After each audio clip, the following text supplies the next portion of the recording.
in the meeting, welcome. If you're not on mute yet, if you could please mute yourself. I just have a few general announcements. I'm Jackie, I'm the curator at the Sheldon Jackson Museum, and we have Allie here, Allie High, the star of the show, literally, who's here to share with us a little bit about her exhibition here, Sanctuary. So just some general announcements before we begin and before I turn it over to Allie. I just wanted to mention that the Friends of Sheldon Jackson Museum and the museum have opened up the call for applications for the Alaska Native Artist Residency Program. The deadline to apply for Alaska Native Artists is coming up. It's March 5th, and there are several residency slots for, it includes a salary of $2,000, travel to and from Sitka within Alaska, lodging, and then also a food stipend.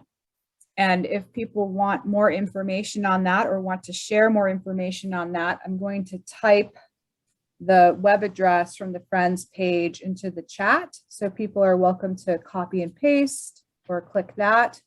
The artists in residence give cultural consultation, sharing their knowledge with the museum and insights into the artifacts. And then they also give artist talks that can be on a subject of their choosing. It can be on their own art form, biographical in nature. It can even be about their thoughts about the complicated history of the Sheldon Jackson Museum's collection, Sheldon Jackson as a person, or their research and thoughts and or personal connections to the boarding school. We are located on the Sheldon Jackson campus, the former grounds of the Sitka Industrial Training School. So for information on the residency program and for an application, you can go to the friendsofsjm.com/NARP website. And you can also go to museums.alaska.gov. That's our museum state website, and get information there if you click on artist opportunities. And then the second announcement I'd like to mention to you is that the Friends of Sheldon Jackson Museum do have an active fundraising campaign going on.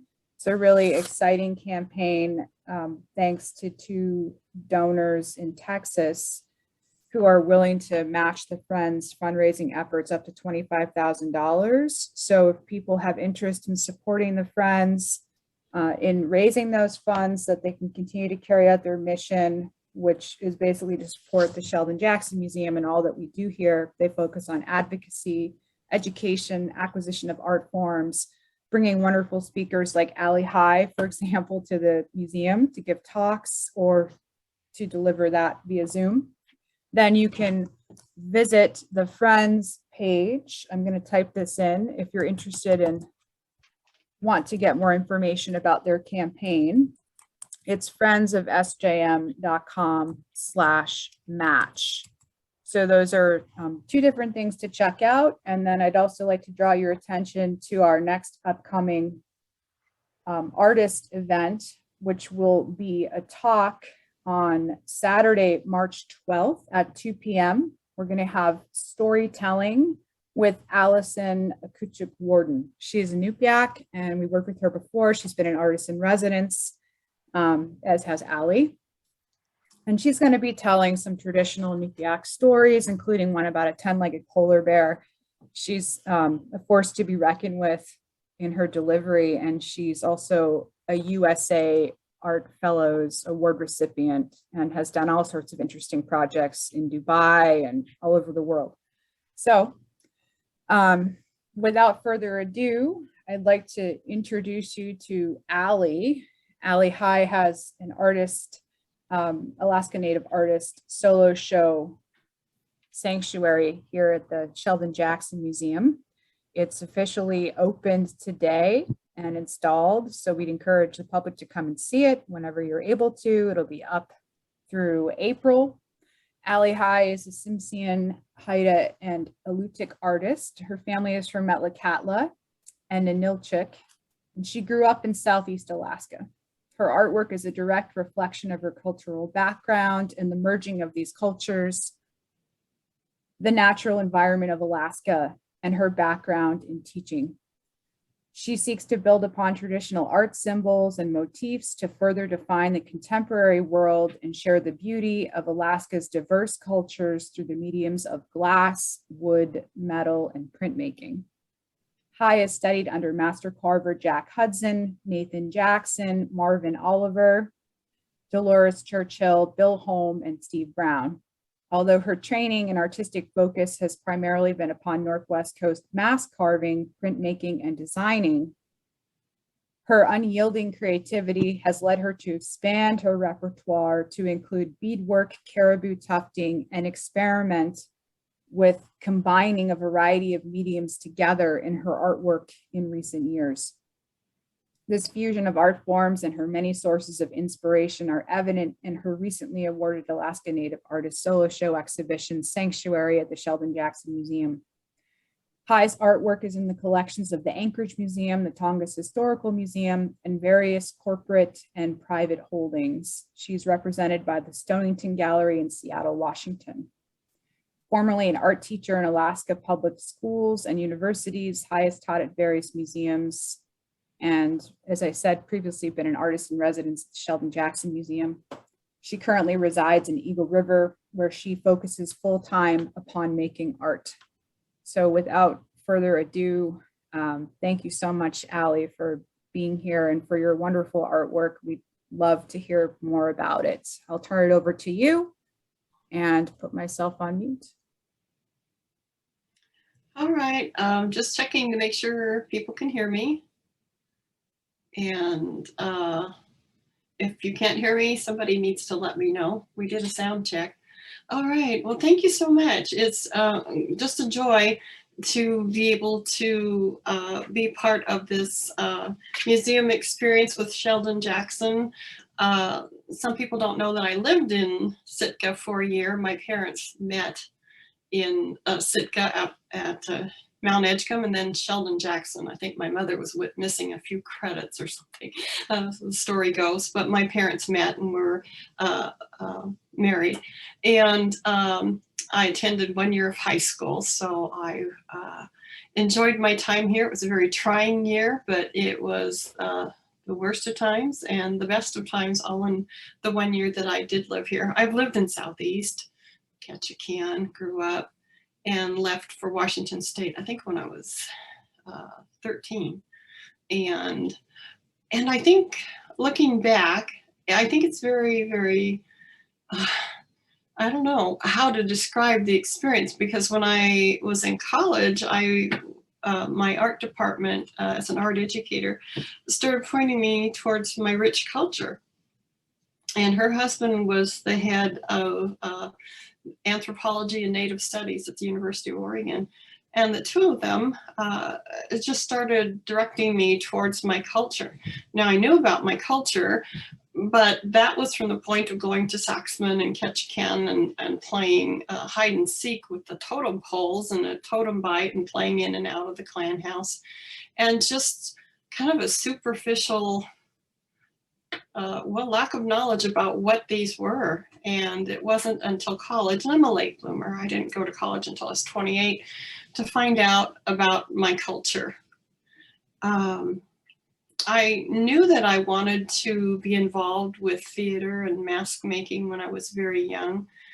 My first experience was my mother, I think our family was at a Presbyterian training retreat in Haines when I was very young, and I saw my first mask performance, and I was just really, it took forever from that age of 12 to 28, 29 to even have that come into play. And so I think being an educator in the public schools and introducing kids of all ages, I've taught kindergarten through university, but just think about what those kids are absorbing and learning when they're young, that later come to play an important part of your life. And I just think about that mask experience, and I do have a graduate minor in theater. And I did, and I donated some masks to the late Nakahiti Theater because I wanted to see real masks in use. So that's how that story began. And then I began teaching up in Anchorage, my first teaching job at I think 3 or 4 elementary schools. I don't even remember. It was called Art on a Cart in those days. And I ran around teaching art. And then in the interim, I went to Texas, Louisiana, back and forth to Alaska a few times.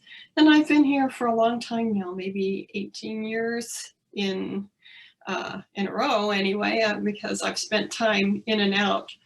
And so I'm not going anywhere. I did teach high school art up here. I finally found an age group that I really, really loved, and their sense of humor.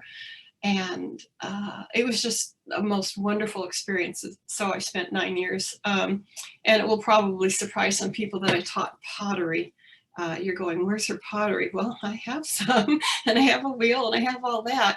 But I think that's the bane of being an art teacher, and why I use a variety of materials. I can just switch from one thing to another.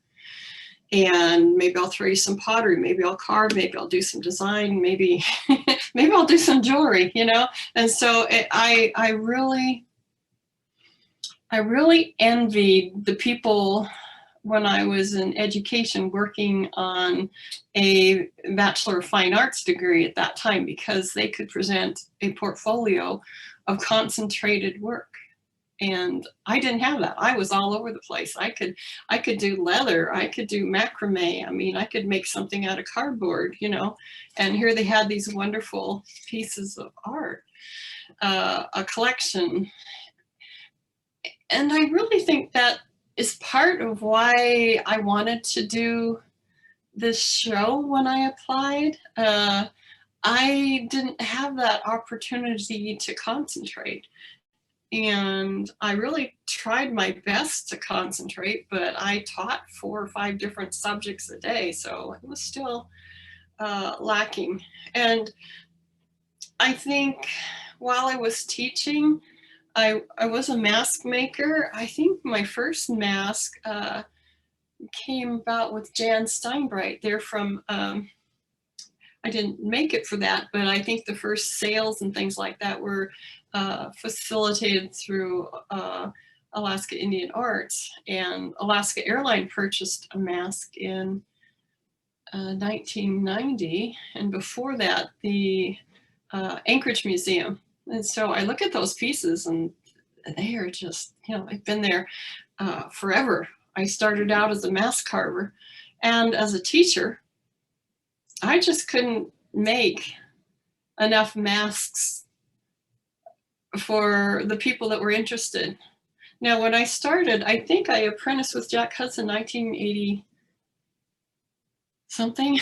I don't even remember. And I saw he was teaching me design, and I made my own tools and things like that. But I saw a mask, a shark mask he had on the counter there. And once again, the mask making idea came back to me, and that's what I wanted to do. So I was making masks up until just starting in the prints in the 90s. And then when I went back to teaching full time, I couldn't make masks. I would start one at Thanksgiving. I could maybe finish one at Christmas. I could start one spring break, and it was very sporadic, but I kept it up, and I decided to do something about that. So I have, I don't know, 45 or more prints that are out, and I make those in Hanes every year, and still throwing in some masks now and then. So that's kind of how this whole thing started. But masks were my first love. Well, after I finished teaching, I decided, we had some family that passed away close to each other, my mother and sister, and I decided I wanted to focus my life in a different way. So I stepped away from teaching. But then I had a house to sell in Wrangell that I'd had for 15 years. So I went down to remodel it, sold it, came back, and then the pandemic. It's like, okay, I was as stunned as most people for a while, and some of my friends were just knocking out a lot of artwork. Yay, we're home alone, and no one's disturbing us, and we can make all this art. And I didn't feel that way at all. I was just struck with now what? And so it took me a while. And meanwhile, the first show was canceled at Sheldon Jackson because of the pandemic. We postponed it. And then it came back again. And so it was going to be a go no matter what. So some very determined people to make it happen, plus myself. You know, I was determined and decided the proposal part was pretty easy. Did I get exactly what I proposed? No, not exactly. Fairly close at times as it came into focus. I think I have regrets, and one is that I wasn't more wildly experimental with color and different things. I was really surprised the show turned out pretty traditional in some ways, more so than I thought. What you can't see on the back of the columns in the show are panels that are abstract. And that was my first proposal. If I had stuck with that, I would have been done a lot sooner, but I second guessed myself and went with the more classic Northwest Coast style that you see on those, but I think they match the masks a little bit better. It just seems like there was a lot of distraction with the centerpiece. And if you'll indulge me for a minute, I'll tell you about how I came up with this sanctuary idea. The title didn't come to me immediately. As I made the pieces, I realized that the center piece, Silva, the woman with the different floral attachments like a corona, a crown, it's, was kind of a goddess type thing. I've been to many cathedrals in Europe and a lot of Mary figures and in ancient Greek and Romans too, to have this central figure. So there she is, and she has these floral motifs around her, and the front of the plinth, the pedestal, also has a detail kind of loosely based on beading and flowers. I had to teach myself how to do beading through the internet. I wish I'd paid attention anywhere along life's pathway, because there certainly were beaders around me. And Emma Hildebrand shared a video on the tufting. And I have full respect for these people now, especially the beaders. Oh my goodness. I don't know if that's entirely for me or not. If you ever receive anything from me that's beaded, know that it is a gift, and I won't be mass producing anything. That to me is tedious. So I have that central figure, and she has beaded elements along the outside edge, and the tufting, which is caribou hair, and that was a little harder to find. About the time I finished the project, then there were people coming out, oh yeah, I've dyed some caribou. Meanwhile, I was experimenting with deer and all kinds of things, and later found out that the problem was that deer and those different furs needed to have a hollow core and a loft, so that when you tied them together into these little pom-pom type flowers, that you needed this hollow core to make a fluffy little ball. So I did make one mask that I finished in March or April that was kind of a prototype for this, and I had beading on it and a lot of things, and it's a moon, and it's in Seattle. So, and I learned how to smoke brain tanned hide, and that did not go into the final piece. It smells wonderful around my house. Just like, wow, if I could make that into a candle, it would smell just like Southeast and home. So I have these smoked pieces. And so that was the learning curve for that. And then I think the pandemic, and I haven't been to Southeast in several years now, and just a supply of wood. So I had birch. And traditionally, I'm used to using alder. It's wet and juicy, and you cut it down when the sap's running, and you freeze it. and you have all that wonderful sap. And I was kind of left to birch, which was a whole different thing. It had lots of tiny, tiny knots in it that you didn't discover. Alder, you can kind of figure it out, like it's between the branches that you have the knots where the branches come out, and you don't always have all this little pinhole type stuff going on. So I actually carved a little bear mask twice, almost, and ran into, when I was hollowing it in the back, in a couple inches, that I ran into knots that I chased, and it was no go.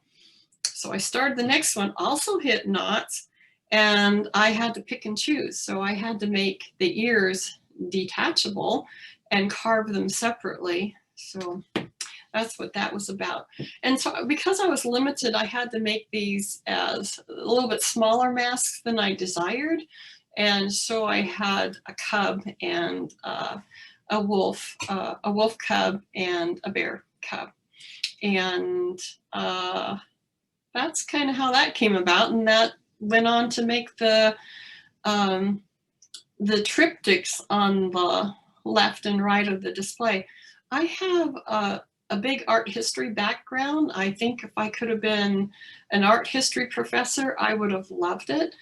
I just absorbed everything about this, and being in a lot of cathedrals in Europe and things, I like these altarpieces and triptychs, and kind of a main icon and a triptych in the center, and these additional storytelling pieces on the left and the right.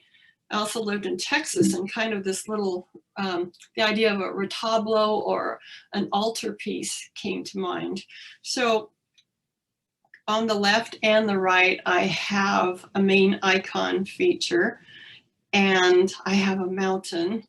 That's Deer Mountain, and then an attempt at Mount Edgecombe. I took some liberties because I just think the mountain looks better with snow. So here we have nice summer flowers. I realize it's more sparse, but for impact, I left it a lot of contrast. And I wanted to do some moonlight pictures, and I have not done moonlight before except for one painting, and so that's what I did. And they just turned out to be nice, big, fluffy animals.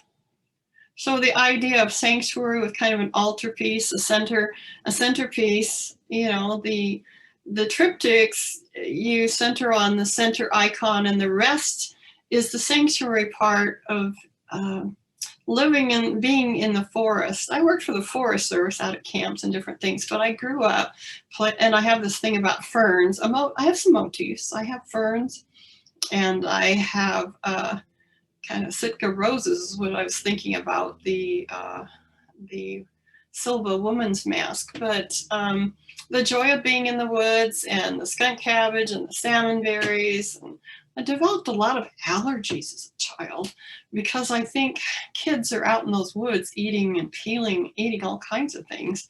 But I can remember that. And I can remember that when I go to the happiest of places in my life, it is in those forests. I think the sanctuary experience of living in Southeast Alaska on an island that kind of encapsulates you, along with the weather, of course, and then you come down further into the forest. It's a sanctuary for animals, but nature is such a sanctuary for individuals. It's a place where when you're recreating outside, you are resting your mind, when you're hiking, when you are alone, or with just a few friends. So I think the sanctuary experience, as you look back in life and you think about the places where you felt the safest. I lived there, and like I said, it wasn't the best year, but I felt very, very safe. I think an island experience and a community experience is very, very important. And I was able to experience those picnics and boatings and outings and playing with friends in the woods, told not to go up the hill to the reservoir because there were bears, and of course we did. And so I've had some little bear encounters, and I've listened to wolves yipping and howling at night while I was out camping. And I think I've always been kind of in awe of wolves. I know Sitka wolves, the team, and things like that. And my bear experiences in Ketchikan are part of my love for Alaska. So I think the show, The Sanctuary, was an opportunity to put together everything I loved about Alaska. And much of my art has something to do, the prints anyway, celebrates the different mammals and the ocean, and it's always delightful. I think throughout the years I've had two comments on my art, and it's either it's very elegant or it's very playful and fun. And I was trained really classically by Jack Hudson and different people. And I think my interpretation of it, because I go back so many years before women really were doing this sort of thing and carving masks, I knew of Frida Diesing in Canada. And there was one other person when I started this over 30 years ago. This was kind of a different territory.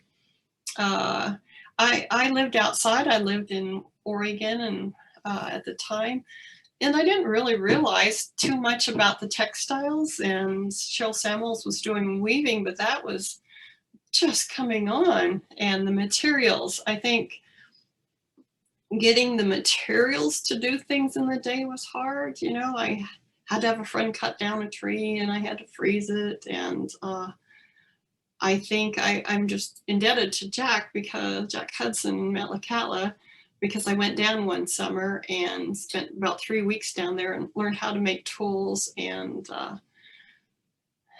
I think the next summer I went to something where they were just starting in Juneau with some Native Studies type classes in the 80s. And that's where I took the spruce root weaving with Dolores and realized that was not, I wasn't really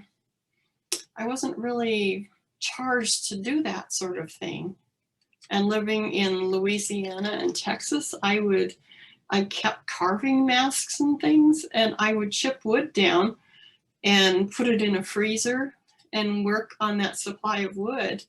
So while I was teaching, I was still trying to put this together. So to me, it's kind of whimsical. There's a wolf dancing, there's the bear.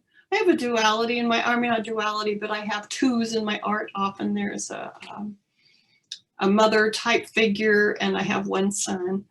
And it kind of comes out in the bear motifs. I've noticed there, I have a print with a mama bear and a baby bear.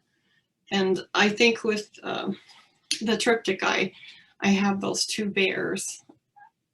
Surely artists are ever present in their artwork, and it's kind of unnerving to bare yourself so much to people and say, this is me.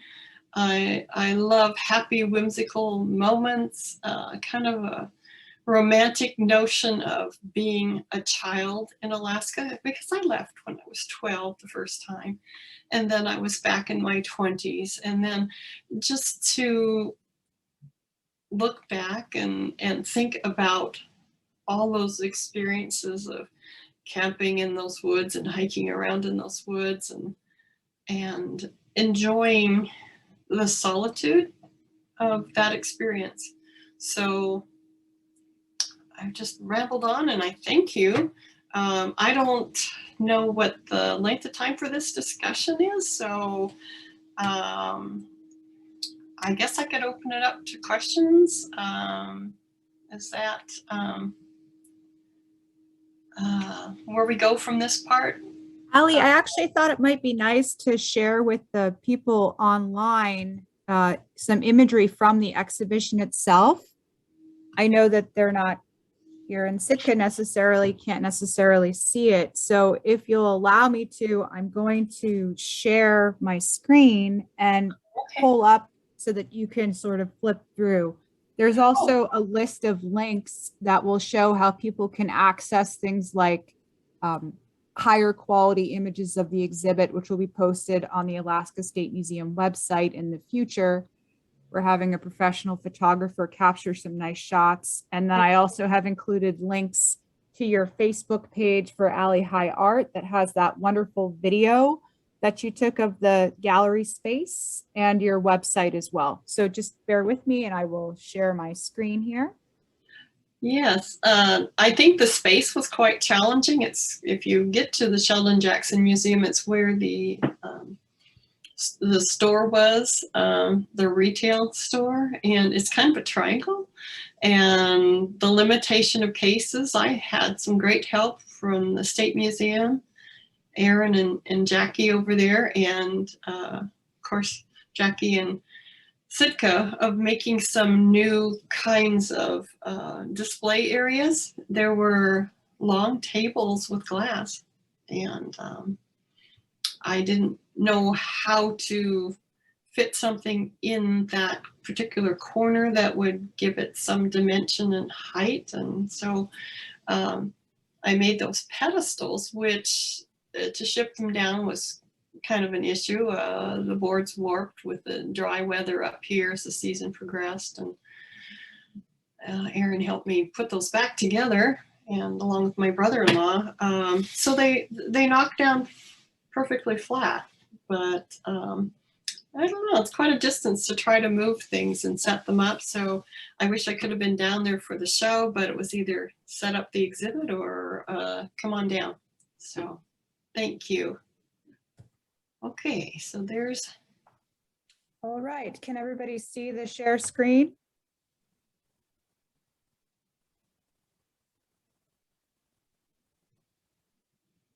Wonderful. So first off, this is the artist statement from Allie, and she talks about some of her inspiration and her background, cultural background, but also her background living in Southeast Alaska. And then some of the influences on her career, which we've gone into a little bit. And then this is a picture of Allie. You can see that she is standing in front of 6 of her central works in the exhibition. And Allie, feel free to hop in here if you like. I just wanted to make sure people could get a glimpse of this. But still see my toes. What is she doing there with her toes? I lived in hats and my bangs grew out so long, everything grew out. I mean, yeah, I have my hair's cut now. I feel quite civilized compared to that picture. Mm-hmm.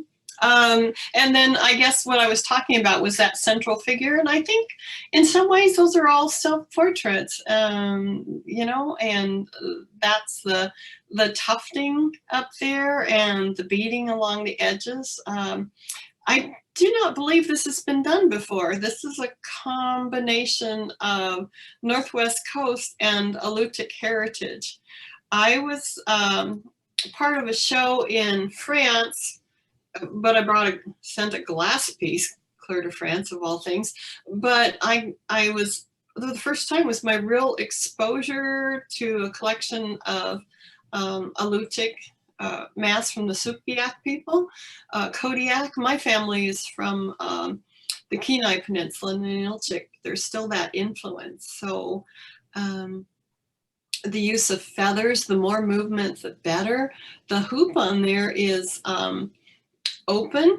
You will see work with a closed hoop, and Mr. Eaton told me that because the hoop is not closed on the bottom, that this object or this thing is still living and present in this world.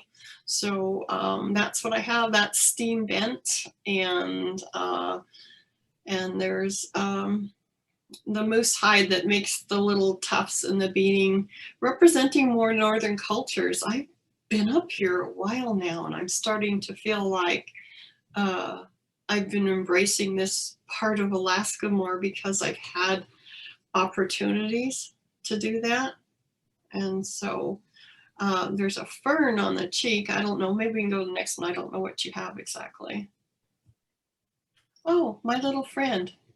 You know, like I said, traditionally, I know this guy should have really wide lips. I knew all that, but to make people tell me my masks aren't scary, and they're not. And then I have a little leaf there. And I put these together. It's carved kind of semi-realistically rather than Northwest Coast. And I do have examples of a wolf and different animals that are done more in Northwest Coast style.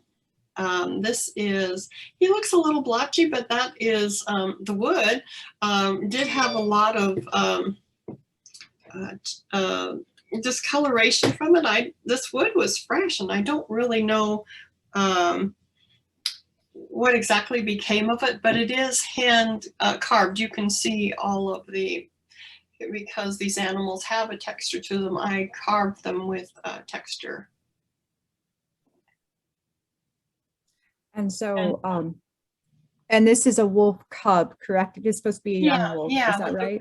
Yeah, and it's short. When you look at the side, it doesn't have the really long snout, and the whiskers, and then the forest motif on the cheeks. It has leaves and things like that. And I carried this botanical type motif through every object. I think that if anything repeats, it would be the leaves on him and the leaves and vines on the woman's mask with the flowers, and there's flowers in the triptychs also. So yeah. And there's the bear from the side. That is, and that's why I said I have all the seasons mixed up, but I had fun. These are snowdrops. And my bear cub here with his little short snout and a different kind of mouth than you would traditionally see. And there I am going through the woods, Deer Mountain, and there's my son following behind me. And like I said, I have all the seasons mixed up all in one piece, but it was still fun to do. And I think moonlight is my favorite time of day. I mean, I like sunrise and sunsets, but I used to walk around they called it the loop in Wrangell at night, and I'd see animals and deer and things like that. And I think moonlight is magical. There's my motif, my fern, and I added some lupin and fireweed also, so that would make me in fall. So like I said, a lot of different seasons. I can remember vividly going to the top of Deer Mountain many times in my life. I went when I was a little bit older, and boy, I huffed and puffed up there, even in my 30s. And we would take something, a raincoat, anything to slide down different parts. So it was a lot faster coming down. Allie, can you tell us a little bit about why you decided to make two different series of triptych for the exhibition? What was the story behind the interest in triptych making? And also, do these two triptychs have anything to do with your reference in your artist statement to sort of trying to see through the lens of a child's eyes? Anything about that to comment upon? Yes, I think the triptychs come from all my art history and being in all these cathedrals and things like this. But I wanted this to be playful and not frightening. These are I mean, night can be kind of scary. There was an owl that was going to go in the other one, and there was going to be a Northwest Coast design face in that moon. It just all seemed so scary, and I wanted this to be non-threatening. And I think of these kind of like illustrations that would do well in a children's book, and it's not something, it I wanted it to be magical and things that happen at night and the things that are beautiful and kind of the quietude, like quieting your mind in this sanctuary. This is all going on. This is a safe haven for all these animals. But basically in retablos or iconography, you have a central figure and then different parts on the left and the right that tell the story. I have another painting that I started a few years ago. I completed it, but it referenced the church in Untitled and the Russian Orthodox Church, and I had Mount Redoubt behind, and the stories about my dad would tell about the snowshoe rabbit. So that's kind of what started this whole idea of storytelling. And I wanted the bear because of my bear experiences in Ketchikan as a young child. And the other one, the wolf, the Sitka wolves and my experiences in Sitka. So it's not supposed to be 100% accurate. You know, I think of myself more as a designer, and looking at bold objects, it's real easy for me to get really picky. If you go back to the next one, Jackie, the first one, if you will, on the right, I started out making a whole bouquet of flowers and it started going a little crazy. And then I guess I thought of this as one painting, and then what I did on the right I had to balance out on the left.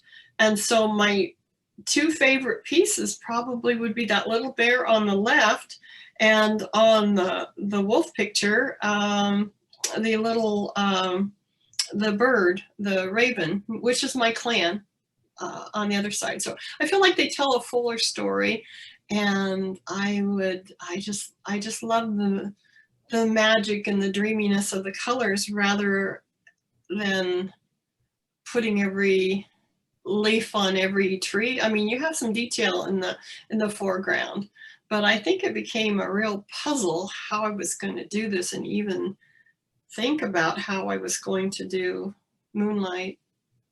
And my favorite thing is moonlight on the water. I mean, anytime I see it anywhere, it's just it's funny I didn't get that put in somehow, but I mean, these are just all my favorite things, just everything I love, and non-threatening, I guess.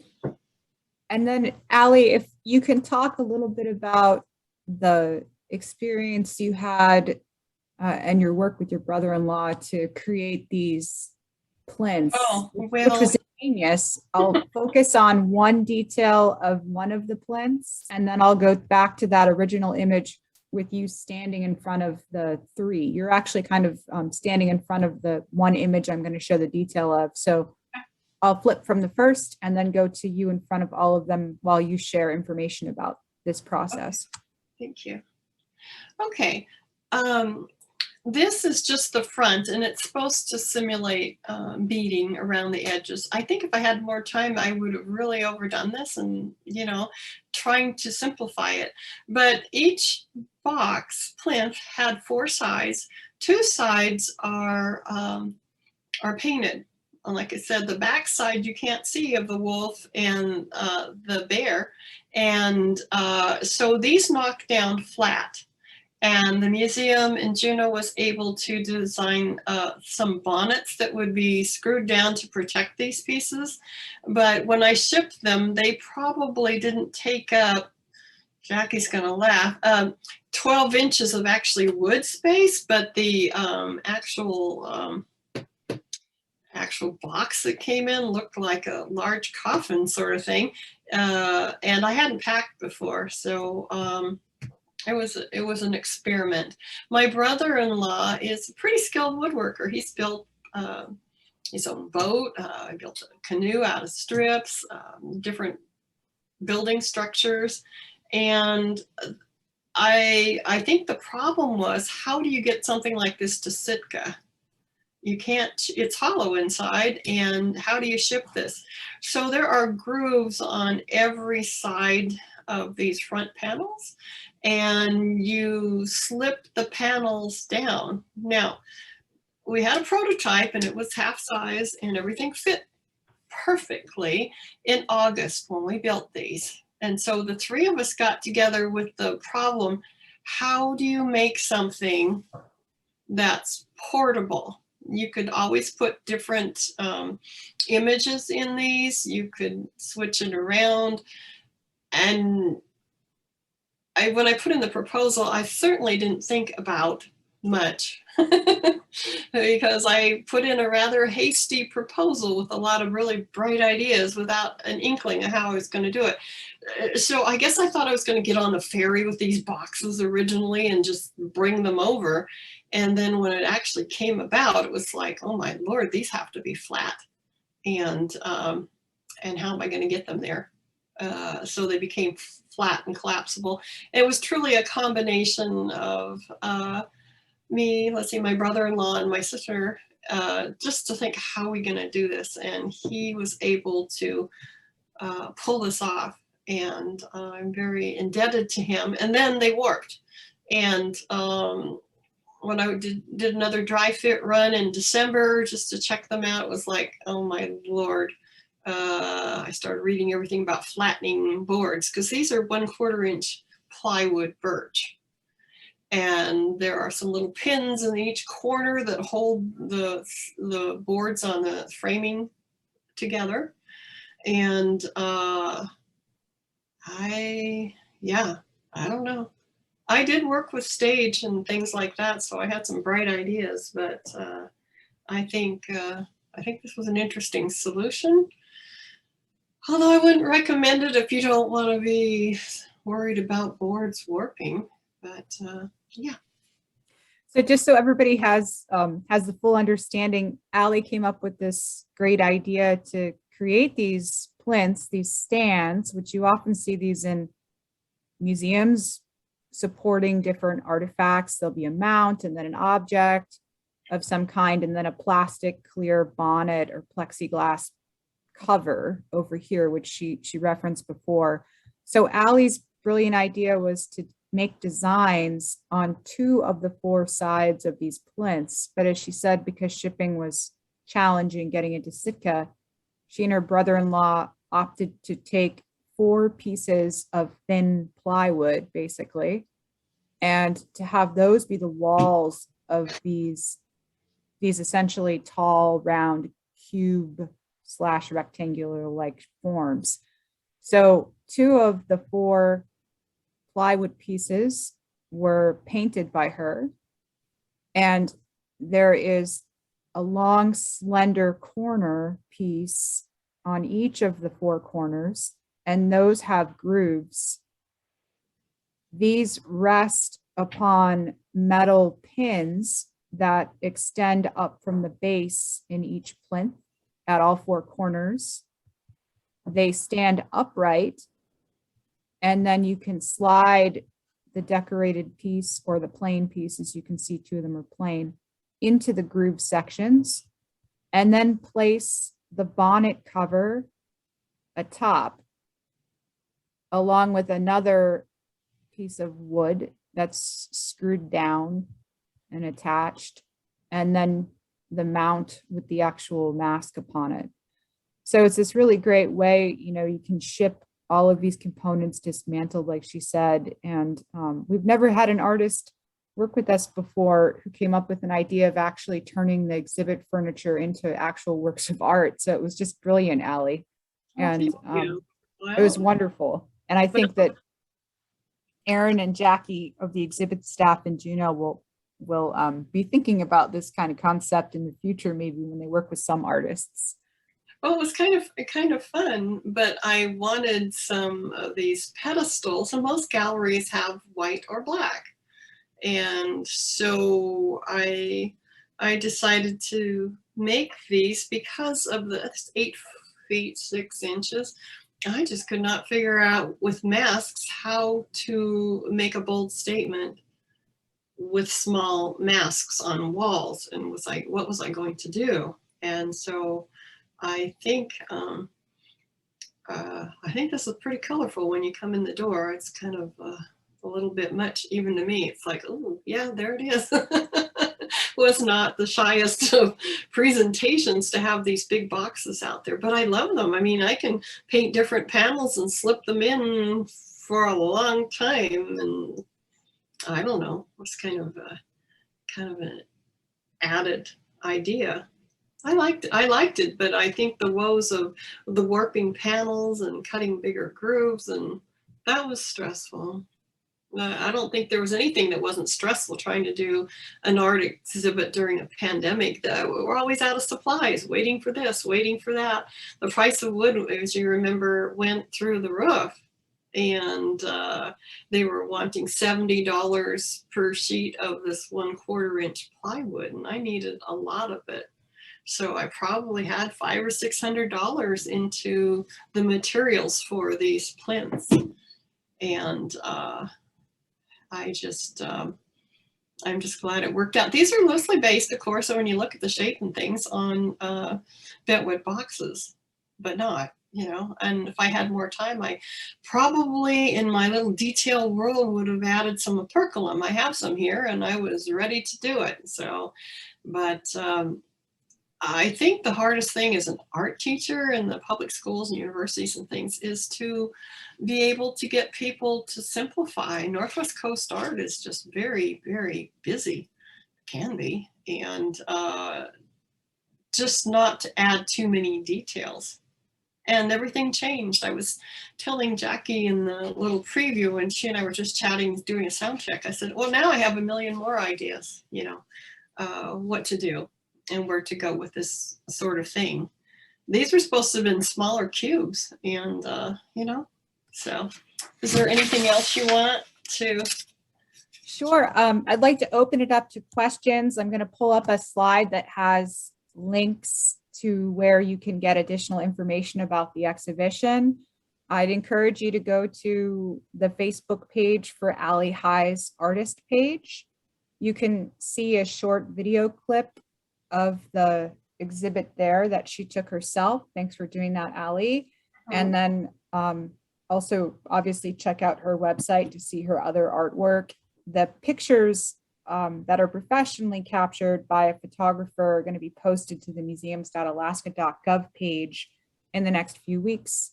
So check out all of those resources. And in the meantime, I'm going to open it up to questions. If anyone has any comments, anything they'd like to ask of Allie about the exhibit, or anything they want to share, then please feel free to unmute yourself and go ahead and ask.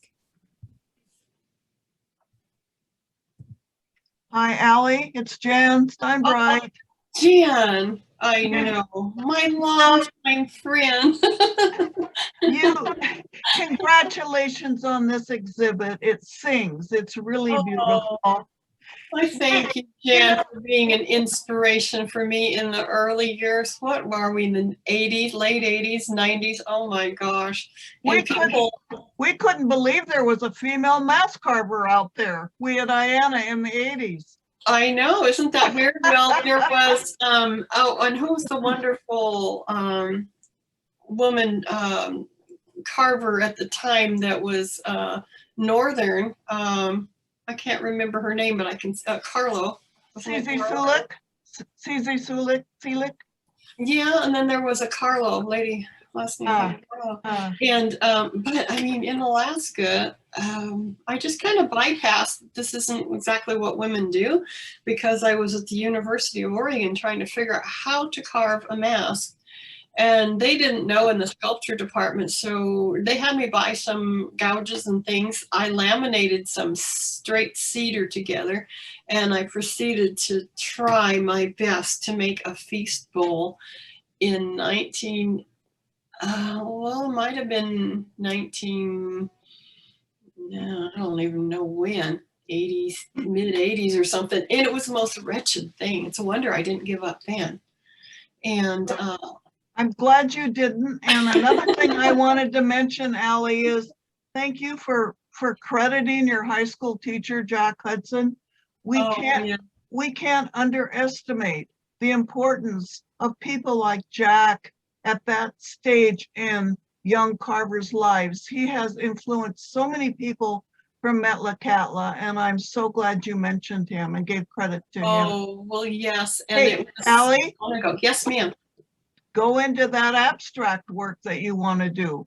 Oh, thank you. Come I mean, on, you're ready. You're ready. You should well, do look it. at the backside. I was there, and you know, and I just thought twice. So it's a whole different show looking at the backside of those. But I think, yeah, that's where I should go. And I thank you, Jen, for all your encouragement throughout the years, because that was a long, long time ago, and those were the important years when there were very few women carvers. Now you can pick up a class, tools, you can buy tools. I mean, I was there at the ground one where you have to make your tools, etc.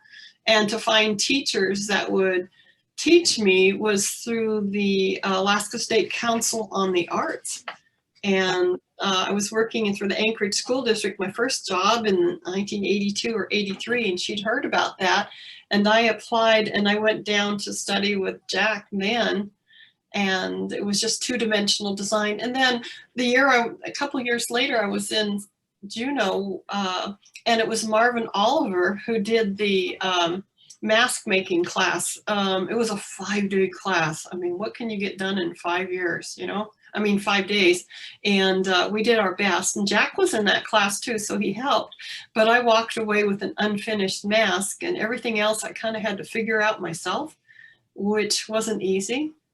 And I think the weird thing about this whole journey was to be able to get to the National Museum in Washington, D.C. and look at some of the existing examples in museums after the fact was kind of the backwards way to go about all this, because I was trying to do these things living in Texas and Louisiana, and just resources and not people. I am totally envious if anybody wakes up one day and goes, I want to learn how to do this, and they can buy the materials. There are ample classes being offered, everything, you know.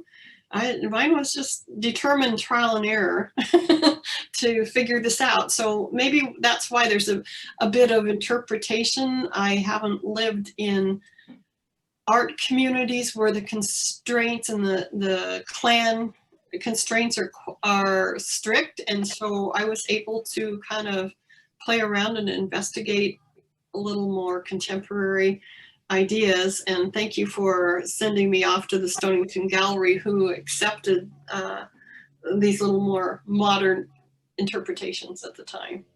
Well, keep up the good work. We love you. Thanks for the show. It's wonderful. Oh, thank you. I wish I could be there. All right. Allie, I just wanted to comment for the audience, since they are not aware of this. The plinths initially, I want to share, in Allie's vision, would have been pulled out from that corner, and people would have been able to walk around the plinths so that they could explore the front and back sides and see the different designs. And then also obviously see the masks from all different angles as they walked around that temporary exhibit space. Unfortunately, the exhibit space is pretty small, and if we had spaced them apart the way that the vision had been to space them, it would not have been ADA compliant. So wheelchairs would have had difficulty, making their way through that section of the museum. We didn't want to do that, obviously. So we just regrouped, and we decided to gather them together per Allie's suggestion in that section of the gallery space. And that's why you can only access the front sides. I just wanted to give that extra information if people are wondering, why can't you see the other side? The other thing I wanted to mention is we have a comment question in the chat box. It's from Addison Field. What a lovely show. Thank you, Allie, for talking to us about it. With the triptychs and the masks and the pedestals, it feels very elegant and playful, but also for me, very meditative. And I'm wondering if you felt that while you were working on the art for the show. I just wanted to go home. The more I worked on it, when I painted Deer Mountain, Mount Edgecombe, I wanted to be there, and I didn't even think about that. Thank you very much for your comment. by the way. And I think in my heart and my mind of minds, I'm always back. I was so used to going to at least to Haynes every year to work on the prints that I felt like I was in part of Southeast.